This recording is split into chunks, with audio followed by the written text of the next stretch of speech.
सिरानो D बर्जरेक France का एक मशहूर योद्धा था।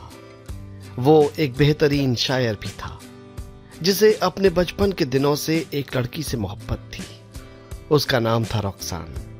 बेहद सुंदर और समझदार भावुक लड़की। सिरानो कभी भी अपने दिल की बात रॉक्सान से कह नहीं पाया था। वजह था उसका डर, उसकी कुंठा। दरअसल उसकी नाक थोड़ा लंबी थी।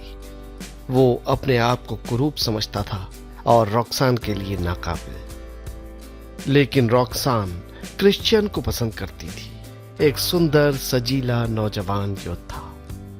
दोनों अक्सर एक दूसरे को निहारा करते, लेकिन क्रिश्चियन अपने संकोची स्वभाव के कारण कभी रॉक्सान के नजदीक जाकर बात करने की हिम्मत नहीं जुटा पाया। रॉक्सान उसके दिल की भावनाओं को जानना चाहती थी, सो उसने अपने दोस्त सिरानो से गुजारिश की। ये जानकर सिरानो का दिल टूट गया, लेकिन फिर भी सिरानो ने क्रिश्चियन को सुझाव दिया कि वो रॉक्सान को खत लिखकर अपने ख्यालात का इजहार करे। लेकिन क्रिश्चियन ने कहा उसे खत लिखने का अनुभव नहीं है। इस पर सिरानो ने क्रिश्चियन की ओर से खत लिखा रॉक्सान के नाम, और उसमें अपने जज्बात पिरो दिए। रॉक्सान उन अल्फाजों को पढ़कर दीवानी हो गई। उसने क्रिश्चियन से मिलना चाहा।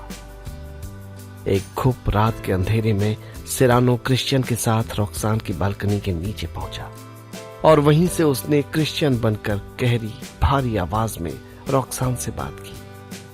उसके अपने दिल में रॉक्सान के लिए जो कुछ था सब कह डाला।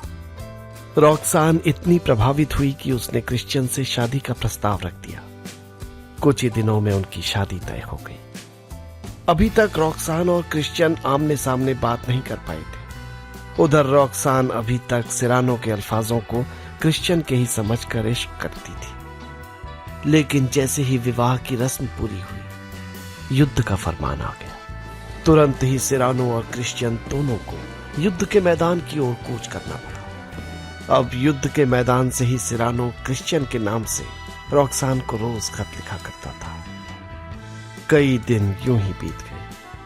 उन खतों को पढ़कर रॉक्सान क्रिश्चियन के प्यार में डूबती चली गई। वो इस कदर बेचैन हो उठी कि आखिरकार एक दिन युद्ध के मैदान में ही पहुंच गई।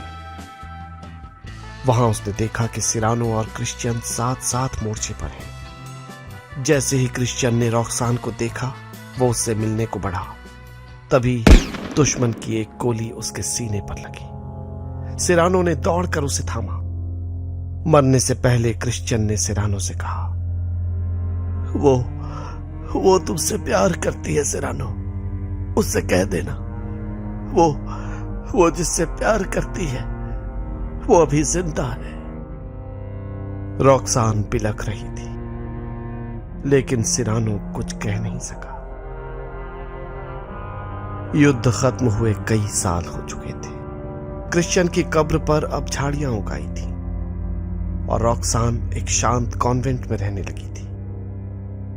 एक रोज जब रॉक्सान क्रिश्चियन की कब्र पर पहुंची तो देखा बूढ़ा सिरानो रॉक्सान के नाम लिखे किसी खत को जोर जोर से पढ़ रहा है और रो रहा है।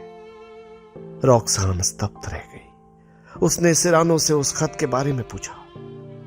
आज सिरानो ने बताया, रॉक्सान, ये वो आखिरी खत था जो मैंने तुम्हें लिखा था क्रिश्चियन की ओर से, पर तुम तक पहुंचा नहीं पाया था। सिरानो, वो खत तुमने लिखे थे? हाँ रॉक्सान, वो हर खत, हर लफ्ज मेरा था। तुमने मुझे कभी बताया क्यों नहीं? क्योंकि मुझे तुमसे मोहब्बत थी। इसलिए नहीं कि तुम मुझे चाहो, बल्कि इसलिए कि तुम हमेशा मुस्कुराती रहो। रॉक्सान की आंखों से आंसू बह निकले। वो शाम सिरानो की आखिरी शाम थी। अब जब रॉक्सान क्रिश्चियन की कब्र पर आती, वहां हवा चलने लगती। पत्तों की सरसराहट में रॉक्सान को लगता कि सिरानो वही आखिरी खत पढ़ रहा है।